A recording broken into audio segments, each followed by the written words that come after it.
All right, today we're diving into a dish that's part delicious meal and part wellness tonic, the traditional pork tripe and herbal soup.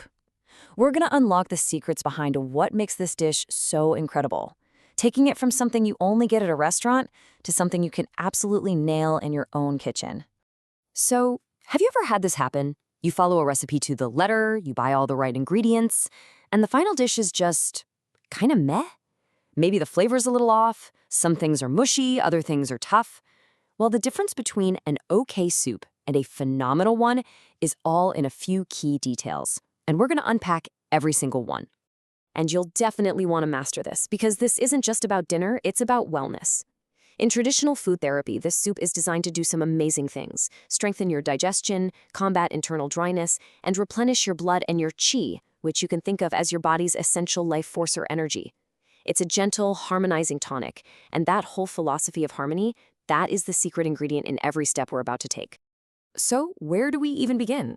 Well, we start with the absolute foundation of the whole dish, the pork tripe. Honestly, this is where most people get it wrong, but it's also where you can make the biggest difference. Okay, here it is. The number one hurdle for so many home cooks is that natural gaminess and, let's be real, that kind of slimy texture of the tripe. If you don't tackle this step right at the beginning, no amount of herbs or hours of simmering is going to save your soup. It's that important.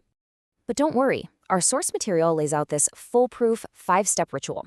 First, you're going to rub the tripe with flour and salt, not once, but 3 times. That friction is what physically gets rid of all that slime. Then, you'll rub it down with cooking wine to get rid of any funky smells. Next, and this is key, you blanch it, but you start it in cold water with some ginger. Letting it heat up slowly helps pull out all the impurities. As soon as that surface tightens up, you pull it out, rinse it with warm water so you don't shock the meat, and then slice it up. See, this isn't just cleaning, it's a total transformation. Okay, with our foundation perfectly prepped, we can move on to the next big secret: timing.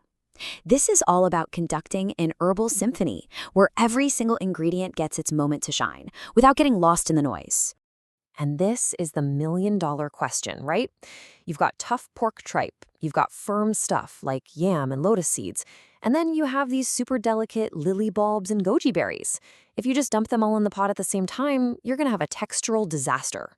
So how do you get every single thing perfectly cooked? And this right here is the brilliant solution. You stagger the cooking. The pork tripe goes in all by itself for a full hour to get nice and tender. Then, right at that 60-minute mark, you add the ingredients that need about half an hour, like the yam, lotus seeds, and dates. And for the grand finale, in the last 10 minutes, the delicate stuff, the lily bulb and goji berries, go in. This way, they cook through perfectly without turning into mush. It's such a simple timeline, but it gives you this incredibly complex, perfectly textured result every single time. Now, let's get into the really nuanced stuff. These are these small, almost secret steps that create that profound sense of harmony and balance in the final soup. This is where the art comes in. You see, these final secrets aren't just about making it taste good, they're about achieving balance. In traditional food therapy, you want to avoid anything that's bitter or creates what's called zaovr, Z-A-O-V-R. You can think of it as a kind of internal heatiness or dryness that can throw your body out of whack, maybe giving you a sore throat or making you feel irritable. So here's where that philosophy gets really practical. Take red dates. The source material is very clear. You have to remove the pits. Why? Well, the pit is believed to contribute to that heatiness.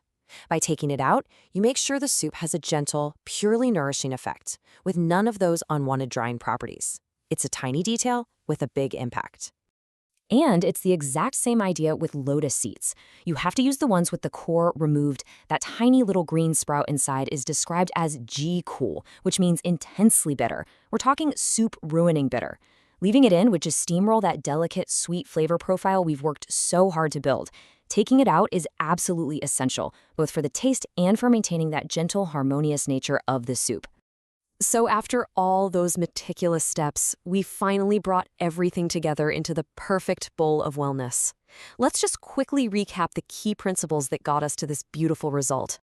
It really all boils down to these 3 keys. First, pristine preparation, that methodical, almost ritualistic cleaning of the pork tripe.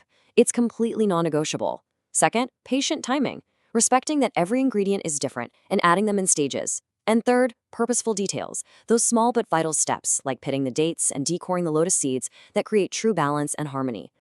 And that really brings us to the soul of this dish, 温和调和, which means a gentle and harmonizing tonic.